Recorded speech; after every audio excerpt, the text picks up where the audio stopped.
oleh orang tuanya sendiri. Pantas jika beliau begitu dihormati segenap kaulo Mataram. Hari itu, Ronggo benar-benar menyiapkan diri untuk mengetahui lebih lanjut pengalaman batin ayahnya. Dia tahu kisah itu pasti akan sangat panjang. Karenanya, sebelum menuju dalam Sutowijayan, Raden Ronggo telah menyuruh seorang abdi untuk membatalkan pertemuannya dengan seorang lurah prajurit.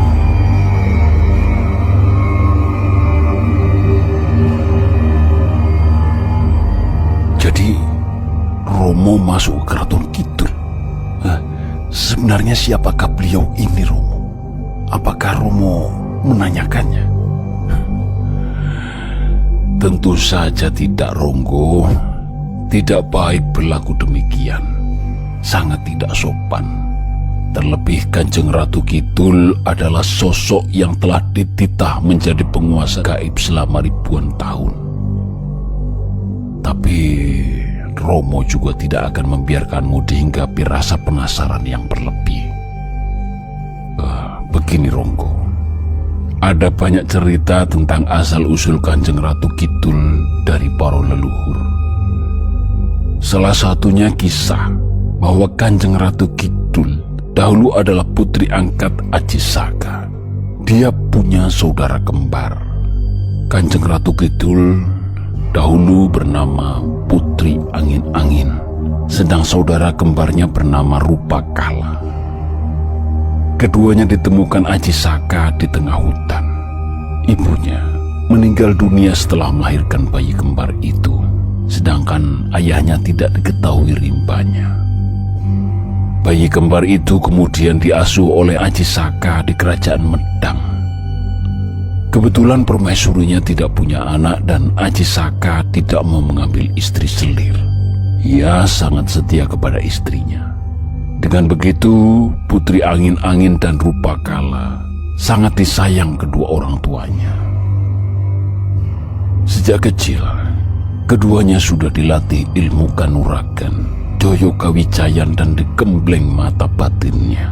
Karena itu tidak heran jika kedua anak kembar ini memiliki kesaktian yang jauh melebihi anak-anak seusianya. Namun untunglah keduanya tidak jumawa dan tidak senang pamer kesaktian. Justru keduanya makin rendah hati, suka menolong sesama yang menderita. Putri Angin-Angin sering pergi ke desa-desa. Jika ia menemui ada warga desa yang hidupnya keserakat, tidak segan-segan ia meloloskan perhiasan dari tangannya dan diberikan kepada orang yang menderita itu. Nama Putri Angin-Angin menjadi harum. Ia dianggap dewi yang penuh welas asih karena selalu memberikan apa saja yang diminta oleh seseorang. Akan halnya Rupakala, ia lebih senang menolong para petani agar bisa mengolah sawah dengan baik sehingga panen bisa berlimpah. Ia juga senang melatih para kaula muda di Medang dalam hal olah keprajuritan. Suatu kali, kerajaan Medang diserang gerombolan raksasa. Para prajurit Medang kewalahan. Karena itu, ia memerintahkan Putri Angin-Angin dan Rupakala maju perang. Sementara Aji Saka sendiri yang akan menghadapi pimpinan para raksasa itu, Dewata Cengkar.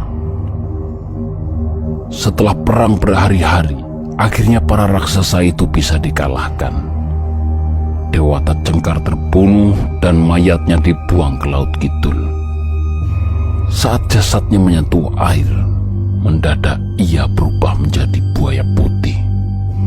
Oleh Aji Saka, buaya putih itu disuruh berenang ke barat menuju Gunung Krakatau dan tinggal di situ. Konon, pada saat purnama, buaya putih itu sering menampakkan diri di pantai gugusan anak Gunung Krakatau. Karena jasanya, Putri Angin-Angin diberi hadiah Pulau Nusa Kambangan dan diminta tinggal di situ. Ia juga diberi tugas untuk menjaga kembang cangkok Wijaya Kusuma yang hanya tumbuh di Pulau Majeti. gugusan dari Pulau Nusa Kambangan. Tidak seorang pun diizinkan memetik kembang yang sangat sakti itu.